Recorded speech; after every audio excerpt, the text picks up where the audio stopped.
1000 गज का ससुराल। आज की कहानी है दिल्ली शहर के चांदनी चौक में रहने वाले बंसल परिवार की। राकेश जी की दादाजी का चांदनी चौक में कपड़ों का पुश्तैनी बिजनेस था। अब वही बिजनेस पिताजी से होते हुए राकेश जी को मिला। अब पुश्तैनी बिजनेस, वो भी चांदनी चौक में, तो बस आगे कुछ कहने की जरूरत है क्या? आप सब तो वैसे इतने समझदार हैं। इतनी पीढ़ियों तक रहते हुए वहां राकेश जी के परिवार को किसी तरह की परेशानी नहीं आई।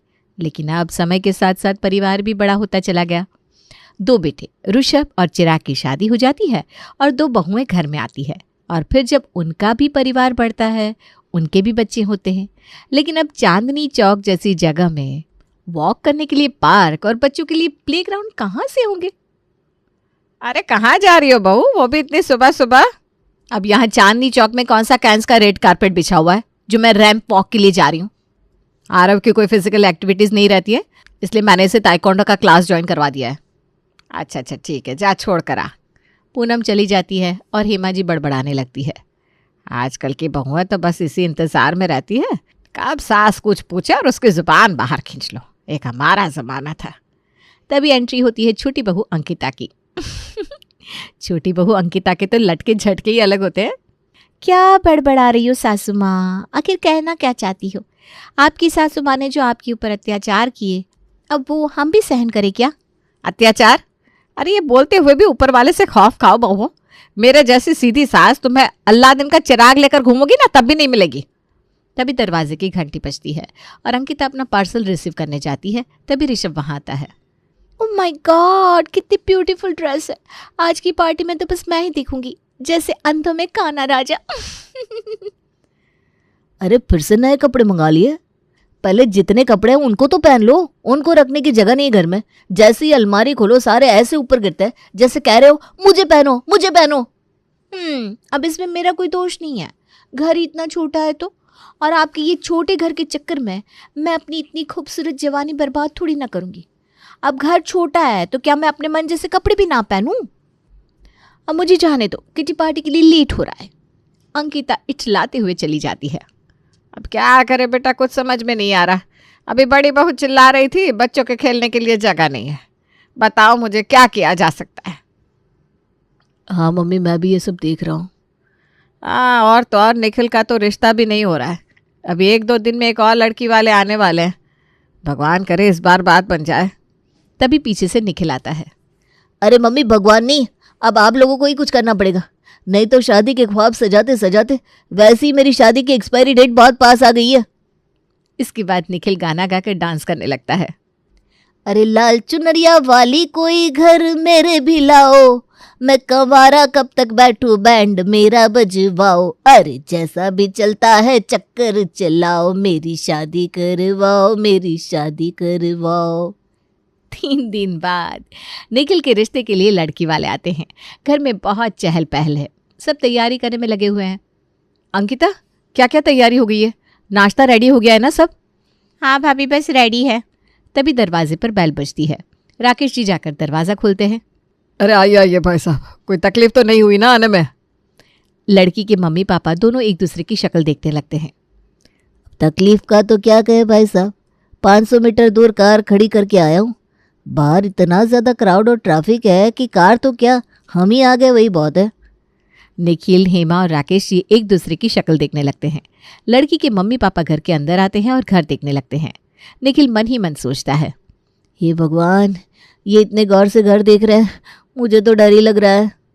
बहन जी, हमें आपका लड़का तो पसंद आया, आपका बिजनेस भी बढ़िया है, लेकिन आपका घर हमें समझ नहीं आया। एक तो इतने कंजेस्टेड एरिया में आप रहते हैं, ऊपर से इतना छोटा सा घर। माफ़ कीजिएगा, मेरी बेटी का गुजारा यहाँ नहीं हो सकेगा। तब तक पूनम और अंकिता नाश्ता लेकर आती हैं। अरे आपकी 2 बहुएं भी हैं? हम तो निखिल को अकेला ही समझ रहे थे। हाँ, हमें शायद कोई गलतफहमी हो गई है, हम आपसे माफ़ी चाहते हैं। इस हॉल के जितना तो मेरी बेटी का वॉकिंग वार्डरोब बना हुआ है वो यहाँ एडजस्ट नहीं कर पाएगी। अरे कोई बात नहीं, बनते बनते बन जाएगी, लेकिन आप पहले नाश्ता तो कीजिए। नहीं, हम ऐसे किसी को बिना बात परेशान नहीं करते, चलते हैं हम। संजय और संगीता दोनों उठकर चले जाते हैं। निखिल जोर जोर से रोने लगता है। अरे 30 का होने में बस कुछ ही महीने बाकी रह गया, उसके बाद कोई लड़की मुझे घास भी नहीं डालेगी मम्मी। अरे तू तो ऐसे रो रहा है जैसे तेरी शादी नहीं हुई तो इस दुनिया से इंसानों की प्रजाति ही खत्म हो जाएगी। अरे एक हम थे जो बाप के सामने अगर शादी की बात भी हो रही होती है तो भाग जाते थे, और यह जनाब ऐसा फूट फूट कर रो रहा है जैसे कुछ बड़ा ही अनर्थ हो गया हो। शाम होते राकेश जी घर आते हैं और एकदम से उनका पैर टकराता है। ये क्या है भैया, अब ये यहाँ क्यों लगा दिया? ये तो मेरा बेडरूम है। तभी बड़ी बहू पूनम आती है। क्या हुआ पापा जी, आपने कुछ कहा क्या? हाँ बहू, ये अलमारी यहाँ क्यों लगा दी? मेरे रूम में पहले से ही बच्चों का बास्केटबॉल सेटअप, उनका स्टडी टेबल सब रखा है। अब रूम में 4 कदम भी चलने लायक जगह नहीं बची कि कहीं एसिडिटी बने तो थोड़ा टहल लो भाई। अब क्या करें पापा जी, बच्चे भी बड़े हो रहे हैं और उसके साथ साथ उनका सामान भी बढ़ता जा रहा है। हमारा घर ही इतना छोटा है तो क्या करें। ये बात सही है कि घर उतना बड़ा नहीं है, लेकिन तुम बहुओं के आने के बाद तो और भी छोटा लगने लगा है। अरे इतने कपड़े, इतने जूते हैं इस घर में कि मिंत्रा और अमेज़ोन वाले तो एक सेल हमारे अकेले घर से ही लॉन्च कर सकते हैं। तभी मिनी भी आ जाती है। पापा, ऋषभ की शादी के टाइम पर मेरा रूम भी भाभी को दे दिया, तब से आज तक मेरा कोई पर्सनल स्पेस ही नहीं है। फिर अंकिता भी आ जाती है। अच्छा दीदी, ये क्या बात हुई भला? भाभी ने आपका रूम ले लिया। वैसे तो आप हर बात का क्रेडिट अपने भाइयों को देती हैं, लेकिन इस बात के लिए भाभी बहुत होशियार है दीदी। तब तक चिराग आ जाता है। अरे मैं भी ना इस रोज़ रोज़ की चिक चिक से थक गया हूँ। आज ही एक प्रॉपर्टी डीलर मेरे पास आया था, कुछ अच्छे डील्स उसके पास थे। एक दिन टाइम निकाल कर मैं, आप और ऋषभ चलते हैं और कुछ फाइनल करके आते हैं। कुछ दिनों बाद राकेश जी, ऋषभ और चिराग खुश होते हुए घर आते हैं। लो जी भाई, आप सब लोग मिठाई खाओ। डील फाइनल हो गई क्या? हाँ मम्मी, बस अब तो जल्दी से शिफ्ट होने की तैयारी करो आप लोग। उसमें थोड़ा फिनिशिंग वर्क बाकी है, उसके बाद जल्दी हम शिफ्ट हो जाएंगे। लेकिन हमने नया घर लिया कहाँ है? बस यही तो है मेरी समझदार बेटी, जिसने सबसे सही सवाल किया है। बाकी सब तो अपने में लगे हुए हैं। बेटा, हमने घर लिया है नोएडा सेक्टर 126 में। क्या पापा? क्या हुआ दीदी, इतनी जोर से क्यों बोल रही हैं? अरे पापा कह रहे हैं उन्होंने नया घर नोएडा सेक्टर 126 में लिया है। अरे ये तो काफ़ी दूर पड़ेगा पापा जी, लेकिन कोई ना, घर बस बड़ा होना चाहिए। हाँ सही कहा अंकिता ने। अरे तो बताओ हम लोग क्या करें, मर जाए? जितना बड़ा घर तुम लोगों को चाहिए उतना बड़ा घर अब दिल्ली शहर में नहीं मिलेगा, उसके लिए थोड़ा दूर ही जाना पड़ेगा। अब घर वालों को ये नहीं पता था कि ये नया घर उनके लिए क्या नई मुसीबतें लेकर आएगा। जैसे ही सब जाते हैं सबकी आंखें फटी की फटी रह जाती है, क्योंकि वो घर किसी महल से कम नहीं था। वो था पूरा 1000 गज का ससुराल। ओह माय गॉड, अंकिता जरा घर तो देख, ऐसा तो हमने सपने में भी नहीं सोचा था। सही कह रही हो भाभी, इतने बड़े घर का तो मैं सपना भी नहीं देख सकती जितना बड़ा ये घर है। अब सब लग जाते हैं घर के साफ सफाई और सेटिंग में। सब बड़े ही अच्छे से घर को सेट करते हैं और साथ में बैठकर खाना खाते हैं और नए घर की खुशियां मनाते हैं। अरे चिराग बेटा, इस घर में कुल कितने कमरे हैं? माँ तुम तो यहाँ आकर भी परेशान हो, यहाँ पूरे 15 कमरे हैं। क्या 15 कमरे? लेकिन यहाँ नीचे तो 7 ही कमरे दिख रहे हैं।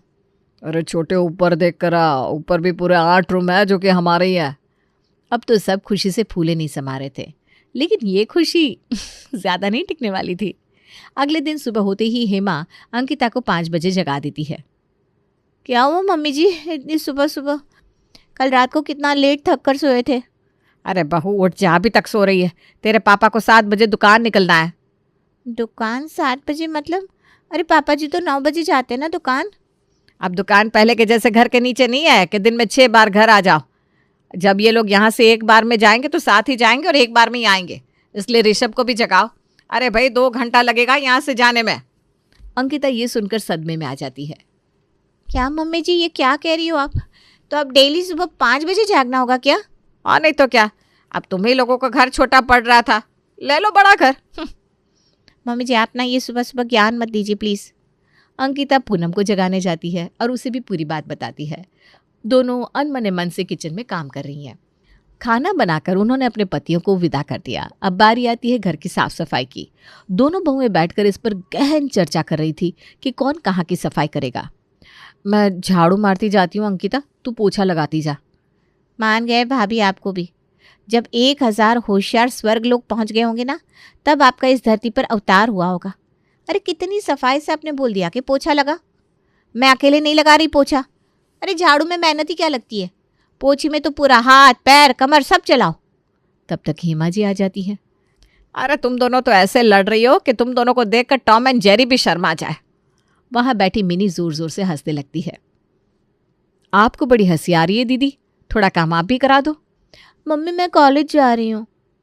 अच्छा तुम दोनों काम कर लो, मैं यहाँ आसपास मोहल्ले में घूमकर काम वाली का पता करके आती हूँ। यहाँ आपकी चांदनी चौक की तरफ मोहल्ला नहीं है मम्मी जी।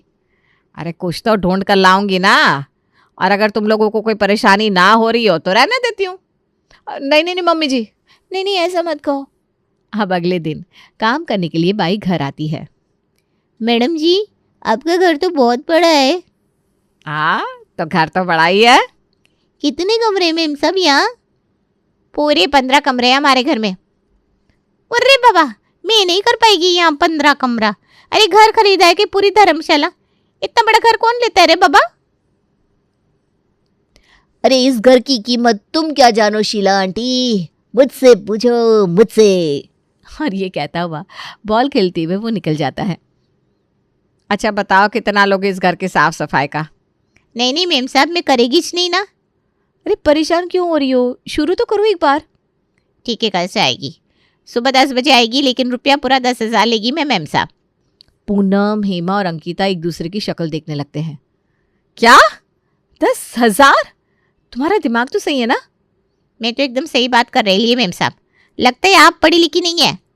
अरे जब मैं एक 3 BHK का फ्लैट 2,000 रुपये लेकर साफ सफाई करती है, तो यहाँ तो 15 कमरे है, तो सीधा सा हिसाब 10,000 हुआ कि नहीं मैम साहब? मतलब ये सिर्फ साफ सफाई का, फिर बर्तन का अलग से लोगे क्या? अरे ये भी क्या पूछने वाली बात है मेम साहिब। आप लोग ऐसा काई को बात कर रहे हैं? और मेरे को भी ऐसा दिखता है जैसे मैं मंगल ग्रह से आई है। अच्छा चलो बर्तन रहने दो, तुम कल से साफ सफाई करने आ जाओ पहले। अब अंकिता और पूनम पूरा दिन बर्तन साफ करते करते परेशान हो जाते हैं। शाम होते होते राकेश, ऋषभ, मिनी और चिराग घर आते हैं। मम्मी आज तो कॉलेज जाते जाते मेरी हालत इतनी खराब हो गई, पूरा 2.5 घंटा लगा मुझे यहाँ से वहाँ पहुँचने में। आज तो हमारी भी हालत टाइट है। वैसे तो बीच बीच में घर का चक्कर लगा जाते थे, लेकिन सही कह रहे हो भैया आप। तभी किसी के खर्राटे लेने की आवाज़ सुनाई देती है। देखा तो राकेश जी इतना थक गए थे कि वहीं सोफे पर बैठे बैठे सो गए थे। अगले दिन फिर से 5 बजे से वही भागदौड़ शुरू हो जाती है। फिर 10 बजे शीला काम करने आती है और काम करते करते बहुत थक जाती है। पूनम देखती है कि शीला कहीं नहीं दिख रही, काफ़ी देर हो गई है। अंकिता तूने देखा क्या शीला को? नहीं भाभी, मुझे तो काफ़ी देर से दिखी नहीं। अरे ढूंढो उसे, कहाँ गई? सब शीला को ढूंढने लगते हैं। फिर आयशा एक कमरे में जाती है और ज़ोर से चिल्लाती है। वहां जाकर सब देखते हैं कि शीला तो ज़मीन पर लेटी हुई है। हेमा जी सर पर हाथ रखती है। अरे शीला उठो, यहाँ क्यों सो गई? क्या हुआ? क्या मैं सो गई ली थी क्या? मैं सो गई ली थी क्या मैम साहब? मेरे को तो पता ही नहीं चला। अभी तो 2 कमरे और बाकी है। अगले घर में बड़ी गहमा गहमी है। घर की सारी औरतें बहुत परेशान हैं क्योंकि घड़ी में 12 बज गए हैं, लेकिन शीला अभी तक नहीं आई। मम्मी पूछ कर आओ ना वो आंटी के यहाँ, जिनके यहाँ से आपने बात करके इसे बुलाया था। हेमा जाती है शीला से बात करने। अरे शीला तुम आई क्यों नहीं आज, क्या हुआ? मैम साहब मैं नहीं आ पाएगी तेरे यहाँ। कल तेरे यहाँ काम करके क्या गई, मेरे तो पूरे शरीर में दर्द होने लगा। हेमा घर आकर बहुओं को ये बात बताती है। अब दोनों जैसे तैसे करके घर की सफाई करती हैं। शाम होते होते जैसे ही घर के बाकी लोग घर आते हैं। ऋषभ के पापा सुनो, अब क्या करें, यहाँ तो कोई काम वाली काम करने को तैयार ही नहीं है। अरे अब इस बात की टेंशन भी मैं ही लूं क्या? हे भगवान, ये घर क्या ले लिया, ऐसा लग रहा है हाथी बांध लिया हो। पापा मेरे पास ना एक बहुत बढ़िया आइडिया है। सब मिलकर डिस्कस करते हैं और प्लान पर अमल किया जाता है। अब 3-4 दिन बाद ही घर में 2 लड़के अपने अपने बैग लिए घर में आते हैं। हाँ जी बेटा जी, आप ना वो ऊपर वाला कोने में रूम है ना, उसमें शिफ्ट हो जाओ। ठीक है आंटी। इतना कहकर वो दोनों लड़के अपना सामान लेकर चले जाते हैं। अगले दिन ही सुबह 4 लड़कियां भी अपना सामान लेकर आ जाती है। अरे वाह, ऋषभ का आइडिया तो बड़ा ही अच्छा है। लो भाई, पहले तो सफाई वाली को पैसे देने पड़ रहे थे, अब उल्टा इन कॉलेज के बच्चों से पैसे कमाओ। ये बढ़िया रहा हेमा जी, क्या कहती हो? अरे आखिर बेटा किसका है? अब धीरे धीरे घर में 15-16 किराएदार आ जाते हैं। फिर एक दिन रात में एक किराएदार लड़की नीचे आती है और पूनम से नमक मांगती है। भाभी जी, आपके पास थोड़ा नमक होगा क्या? हाँ हाँ, नमक के लिए क्या पूछना? क्या कर रही हो नमक का? वो हम लोग ना मूंगफली खा रहे हैं, बड़ी जोरों की भूख लग रही थी। आज मैस की छुट्टी थी और आसपास यहाँ कहीं और रेस्टोरेंट भी नहीं है ना पास में। अच्छा अच्छा। अब पूनम के दिमाग में आइडिया आता है और वो हेमा जी और अंकिता से डिस्कस करते हैं और अगले ही दिन से वो तीनों बन जाती हैं बिजनेस वुमन और शुरू हो जाता है उनका टिफ़िन सर्विस का बिजनेस। अब ऊपर रहने वाले सारे बच्चे उन्हीं के यहाँ से टिफ़िन लेकर आराम से रह रहे हैं, लेकिन उन्हें क्या पता था कि ये भी उनके लिए एक बड़ी मुसीबत लेकर आने वाला है। आंटी जी, वो मेरी फ्रेंड को ना आज बहुत तेज़ फीवर है, आज उसको रोटी नहीं खानी है, उसके लिए थोड़ी सी खिचड़ी बना दो ना। अच्छा अच्छा ठीक है बेटा, मैं बना देती हूँ। तभी ऊपर से 3 और लोगों की आवाज़ आती है। आंटी जी, हम भी खाएंगे। हेमा टेंशन में आ जाती है कि बाकी सबकी रोटी का क्या होगा। फिर वो सोचती है कि चलो वो रोटियां हम घर पर खा लेंगे। अब धीरे धीरे करके सारे किराएदार मिलकर पूरे घर पर कब्जा कर लेते हैं। भाभी जी, आज वो क्रिकेट मैच आ रहा है, ज़रा टीवी देखने दो। फिर 2 दिन बाद, आंटी जी, आज ना सेट मैक्स पर सूर्यवंशम मूवी आ रही है, लगा लो ना ज़रा, हम भी देख लेंगे। अरे तुम्हें कैसे पता? अरे 365 दिन में से 350 दिन तो वही मूवी आती रहती है। अब उनके पूरे घर में कहीं बर्तन फैले होते हैं, कहीं किराएदार लड़ रहे होते हैं। अरे भाभी जी, इसको बोलो ना ज़रा अपना स्पीकर थोड़ा धीरे चलाए, मेरा कल एग्ज़ाम है। अच्छा, कल तेरा एग्ज़ाम है और अभी मैं जब तेरे रूम के बाहर से निकली तब तो खुद ही मोबाइल चला रही थी। अब इधर पूनम और अंकिता बर्तन साफ कर करके और खाना बना बना कर परेशान थी। उनके अपने बिजनेस एम्पायर के लिए देखे गए सपने चकनाचूर हो गए थे। फिर एक दिन रात को 12 बजे राकेश जी की आंख खुलती है। अरे ये इतनी ज़ोर से गाना कहाँ बज रहा है? वो बाहर निकल कर देखते हैं कि बड़ी तेज़ आवाज़ में साउंड बज रहा है और सारे किराएदार साथ में नाच रहे हैं। अरे ये क्या हो रहा है? क्यों अंकल जी, आपको नहीं दिख रहा क्या? राकेश जी गुस्से में जाकर स्पीकर बंद कर देते हैं और सबको दूसरे दिन सुबह घर खाली करने को कह देते हैं। अगले दिन सारे किराएदार घर खाली करके चले जाते हैं और फिर सारे घर वाले एक साथ सुकून से बैठते हैं। अब देखो, आज ये घर मुझे घर जैसा लग रहा है। सही कह रहे हो जी, वरना ये तो धर्मशाला ही हो चली थी। हाँ पापा, हमारा तो वही हाल हो गया था, कुएं से निकले और खाई में गिरे। और फिर सब हंसने लगते हैं। सबसे बढ़िया है कुछ कमरे बंद कर दो जिनका कोई यूज़ नहीं है, और बाकी के 5-6 कमरों के लिए कोई बढ़िया सी बाई रख लो।